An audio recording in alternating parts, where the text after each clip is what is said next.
नमस्कार। कलयुग काफ़ी पहले आ गया था, लेकिन अब घोर कलयुग आ गया है। जैसा कि श्री रामचंद्र जी ने सिया को बताया था कि ऐसा कलयुग आएगा जब हंस चुगेगा दाना चुन तुनका और कौवा मोती खाएगा। तो ये कौवों के मोती खाने के दिन आ चुके हैं। अमेरिका में एक बहुत बड़ा कौवा अब वहाँ पे प्रेसिडेंट बनेगा। 26, 27, 29 नवंबर को जो भी उनके खिलाफ डिसीजन आए कोर्ट से नहीं आए, उसके बाद भी 20 जनवरी को ऐसा लग रहा है कि माननीय श्री ट्रंप सरकार बनाएंगे दूसरी बार। अभी की बार ट्रंप सरकार। हमारे लिए क्या फ़र्क पड़ता है ट्रंप जीते या कोई और, वो उतना इम्पोर्टेंट नहीं है। हमारे लिए ये इम्पोर्टेंट है कि कमला क्यों हार गई। कमला हैरिस हमारे भारतीय मूल की हैं, चेन्नई की उनकी पैदाइश है, उनकी माता की। और हमें उम्मीद थी कि कम से कम भारतीय तो उनका सहारा देंगे। जो वहाँ पे हमारे 1-2 मिलियन भारतीय वोटर हैं अमेरिका में, वो तो कम से कम उन्हें देंगे वोट। उन्होंने भी फेल कर दिया, ब्लैक्स ने भी फेल कर दिया और हिस्पैनिक्स ने भी फेल कर। हिस्पैनिक्स मतलब जो ये पोर्टो रिको और जो मैक्सिको के लोग वहाँ पे बसे हुए हैं स्पेनिश स्पीकिंग, उन्होंने भी कमला हैरिस का साथ नहीं दिया। एक मनस्थिति है यूएसए में कि महिलाओं को अभी भी वो इस काबिल नहीं समझते कि वो दुनिया पर राज कर सके, क्योंकि अमेरिकन प्रेसिडेंट अपने आप को दुनिया भर का सबसे पावरफुल आदमी मानता है। चाहे शी जिनपिंग कुछ माने, पुतिन कुछ माने या नॉर्थ कोरिया वाले कुछ और सोच रहे हों, लेकिन अमेरिकन सोचते हैं कि हमारा प्रेसिडेंट दुनिया का सबसे पावरफुल आदमी है और अमेरिका को दुनिया पर पॉलिसिंग का अधिकार है। लेकिन इस अधिकार के लिए वो किसी महिला को उपयुक्त नहीं समझते, ऐसा अभी भी है। लेकिन सबसे इम्पोर्टेंट रीज़न था इकॉनमी। बाइडेन के टाइम में कोविड आ गया तो उन्होंने काफ़ी सारे छूट दिए थे, बहुत सारा पैसा उन्होंने घर में बैठे जो लोग थे जिनके पास जॉब नहीं थे, स्कूलों में और अस्पतालों में बहुत पैसा खर्च किया था उन्होंने।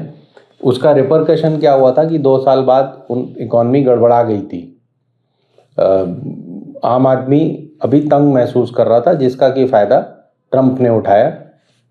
कमला हैरिस बाइडेन ये इस बात को डिफेंड करते रह गए कि उन्हें अभी इकॉनमी की स्थिति उतनी अच्छी क्यों नहीं है, और ट्रंप इस बात पर चढ़ गए कि भाई मैं आते ही इकॉनमी को सुधार दूंगा। क्योंकि भाई 16 से 20 के बीच में कोई कोविड नहीं था उस समय। निसंदेह अमेरिकन इकॉनमी अपने अच्छे दौर से गुजर रही थी। तो ये मुख्य कारण है, और भी बहुत सारे कारण हैं, लेकिन वो जैसा कि मैंने कहा, हमें इतनी दूर से बहुत ज़्यादा फर्क नहीं पड़ता कि ट्रंप जीते या कोई और। हमें इस बात से फ़र्क पड़ता है कि हमारी कमला हैरिस हार गई हैं।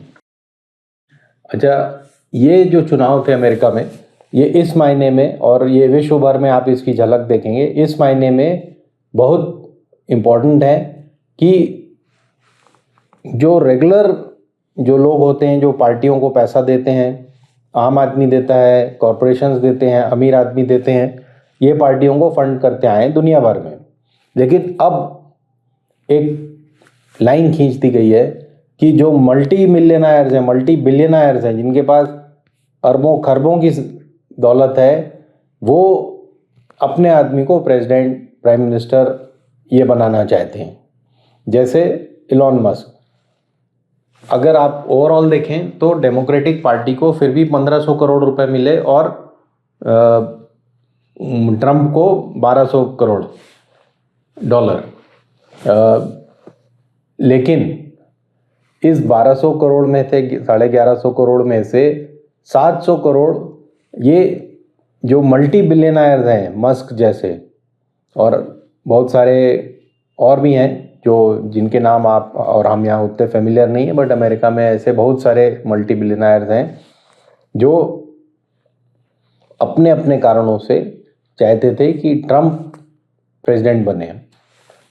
तो इन लोगों ने 1200 करोड़ रुपए जो ट्रंप को मिले, 1200 करोड़ डॉलर, उसमें से 700 करोड़ डॉलर इन लोगों ने दिए, जिसमें से अकेले इलॉन मस्क में 100 करोड़ मतलब $100 मिलियन दिए कैंपेन के लिए।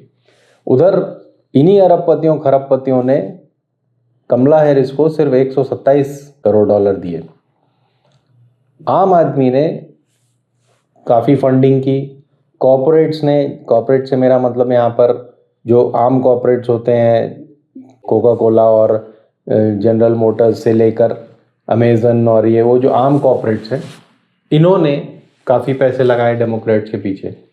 तो न्यूयॉर्क टाइम्स का कहना क्या था कि इस बार एलिट्स जो सोचते हैं, यानी जो पढ़े लिखे लोग जो सोचते हैं, उसके ऊपर आम जनता भारी पड़ गई। लेकिन मेरा ऐसा मानना नहीं है, आम जनता भारी नहीं पड़ी, पैसा भारी पड़ गया। आम जनता के पास पैसा नहीं है, एलिट्स के पास भी पैसा नहीं है। एलिट से यहाँ मतलब है जो पढ़े लिखे लोग हैं, कॉलेज में जिनके पास कॉलेज की डिग्रियाँ हैं, जिनके पास छोटे मोटे जॉब से लेके बड़े बड़े जॉब्स हैं, उन लोग डेमोक्रेट्स के साथ थे, यानी डेमोक्रेसी चाहते हैं। उन लोगों ने कमला हैरिस को फंड किया था, लेकिन उनके पास भी पैसे नहीं है, लेकिन उनके पास थोड़ी समझ है। आम जनता के पास भी पैसों की कमी है, तो वो लालच में दिए गए वोट हैं, क्योंकि अनाप शनाप प्रोमिसेस किए हुए हैं ट्रंप ने, मैं ऐसा कर दूंगा, मैं वैसा कर दूंगा और सब सुधार दूंगा। और जैसा कि अपने देश में होता है, 7,500 रुपया प्रॉमिस कर दो सबको, 1200 रुपये महीने महिलाओं को दे दो, 2,000 रुपये किसान को दे दो महीने के। ये सब प्रॉमिसेस वहाँ थोड़े बड़े तौर पे होते हैं। जैसे इलॉन मस्क ने कहा कि जो लोग भी मैं अचानक से किसी को $1 मिलियन दे दूंगा, जो लोग भी ट्रंप के लिए वोट करेंगे। तो बहुत सारे लोगों ने इसीलिए वोट दे दिया कि भी हो सकता है मुझे ही मिल जाए। तो ये सब मुख्य कारण होते हैं। लेकिन अब पूरी दुनिया में आप इस भुलावे में मत रहें कि मेरा ये आइडियोलॉजी है, उसका वो आइडियोलॉजी है, और ये लेफ्ट है, वो राइट है, और वो सेंटर में है। इस भुलावे में बिल्कुल ना रहें, क्योंकि आज पूरी दुनिया में चुनाव जो जीत रहे हैं, जो लोग, मैंने जैसा कहा कि कौवा मोती खाएगा, ये जो कौवे जीत रहे हैं पूरी दुनिया में, इसके 5-6 प्रमुख कारण हैं। पहला तो सबसे बड़ा कारण है कि झूठ बोलो, मनमाने ढंग से कुछ भी प्रॉमिस कर दो, 5 ट्रिलियन, 20 ट्रिलियन, 50 ट्रिलियन, जो मन में आए वो प्रॉमिस कर दो, झूठ बोल दो। दूसरा, अपने विरोधी को, अपने ओपोनेंट को, अपोजिंग पार्टी को, उसको डराओ धमकाओ, उसको बदनाम करो। अप्पू गप्पू जो भी बोलना है उसको बोलो, कमाला बोलते रहो, हैरिस मत बोलो, इसके भी बड़े संदेश हैं। कमाला बोलने से पता चलता है कि वो बाहर की है, इमिग्रेंट्स है और ये है फला, हम तो गोरे अमेरिकन्स हैं और ये सब इमिग्रेंट्स हैं। ये सब हैरिस बोलने से, वो कमला हैरिस अगर आप बोलोगे तो वो मज़ा नहीं आता। तो कमाला बोल बोल के उसको बदनाम करो। फिर सबसे बड़ा काम है कि धर्म और राष्ट्रभक्ति। आप इस प्लेटफॉर्म पे चढ़ गए तो आपको कोई विरोध ही नहीं कर सकता। ट्रंप ने भी बहुत अच्छे से इस्तेमाल किया। हंगरी, टर्की, बोलीविया, जहाँ आप चाहो, जहाँ नाम लीजिए, वहाँ पे आजकल यही चल रहा है। अपने देश में तो आप देख ही रहे हैं कि क्या चल रहा है, लेकिन इन देशों में भी जहाँ जहाँ स्ट्रॉन्ग मैन की ज़रूरत बता रहे हैं लोग, राइट विंगर्स की तरफ लोग शिफ्ट हो रहे हैं, तो ट्रेंड यही है कि लोग धर्म के लिए धर्म रक्षक बने हुए हैं, राष्ट्र रक्षक बने हुए हैं, और जो नहीं इनकी बातें कर रहा है वो देशभक्त नहीं है, देशद्रोही है।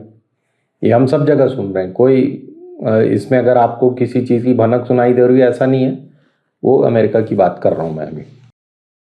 अच्छा, एक चीज़ जो बहुत ज़रूरी है वो मीडिया पे कब्जा, सोशल मीडिया पे कब्जा। इन सारे देशों में, चाहे ट्रंप से लेकर हंगरी, टर्की वर्की, सब जगह मीडिया पे या तो पूरी तरह से आपका कब्जा है। जैसे इलॉन मस्क वहाँ पर ट्विटर के, जो आजकल एक्स कहलाता है, उसके मालिक हैं, उन्होंने धड़ल्ले से इनको सपोर्ट किया अपने। अच्छा, जो बाकी बिलियनर्स है, जैसे New York post, Washington post, New York times, Washington post, LA times वगैरह, इन लोगों ने अपने हाथ खींच ले। ये डर के मारे इन्होंने भांप लिया था कि भाई ट्रंप आने वाला है, तो इन्होंने फुल थ्रोटेड सपोर्ट नहीं किया कमला को। अब मीडिया और सोशल मीडिया का मतलब होता है कि अंधभक्ति फैलाओ, झूठे इन्फॉर्मेशन, फॉल्स न्यूज़, सब मतलब जो कर सकते हो उसका माहौल बनाओ। और जिसके पास जिसके पास पैसा होगा, जिसके पास ये मीडिया जिसके कब्जे में होगा, वही तो फैलाएगा। आम आदमी जब तक समझ पाए तब तक वो अपना वोट डाल के आ जाता है। और फिर अब 4 साल आप देखिए क्या होने वाला है। 4 साल ये होगा कि मनमाने ढंग से ड्रिलिंग होगी नेचुरल रिसोर्सेज की, मनमाने ढंग से हायरिंग फायरिंग चलेगी, सरकार में भी कंपनियों में भी मनमाने ढंग से प्राइसेस बढ़ेंगे। ये मैं आपको गारंटी के साथ बता रहा हूँ। इसका विश्वव्यापी असर होगा। रियल एस्टेट से लेकर आम सुविधा की चीज़ों के लिए प्राइसेस बढ़ेंगे। आपको इस हाथ से 1200 रुपये महीने दिए जाएंगे और उस हाथ से 2500 रुपये आपसे ले लिए जाएंगे। आपको एहसास भी नहीं होगा कि कल तक जो टमाटर आप 10 रुपये का ले रहे थे वो आज 60 रुपये का ले रहे हो, लेकिन आप ये 1200 रुपये पाकर खुश हो। अभी आप देखेंगे महाराष्ट्र और झारखंड में भी यही होने वाला है। तो ये अमेरिकन इलेक्शन से हमें जो सीख लेनी चाहिए वो लेनी चाहिए, लेकिन ये याद रखना चाहिए कि विश्व उस दिशा में बढ़ रहा है जहाँ पर पढ़े लिखे लोगों की आजकल बुरे दिन चल रहे हैं। मास जो जनता है वो कांवड़ यात्रा से लेकर कैपिटल हिल पर हमला करने तक तैयार बैठी है और इनको उकसाया जा रहा है। तो ये उकसाने वाले आजकल सत्ता में हैं। धन्यवाद। हिंदुस्तान जिंदाबाद।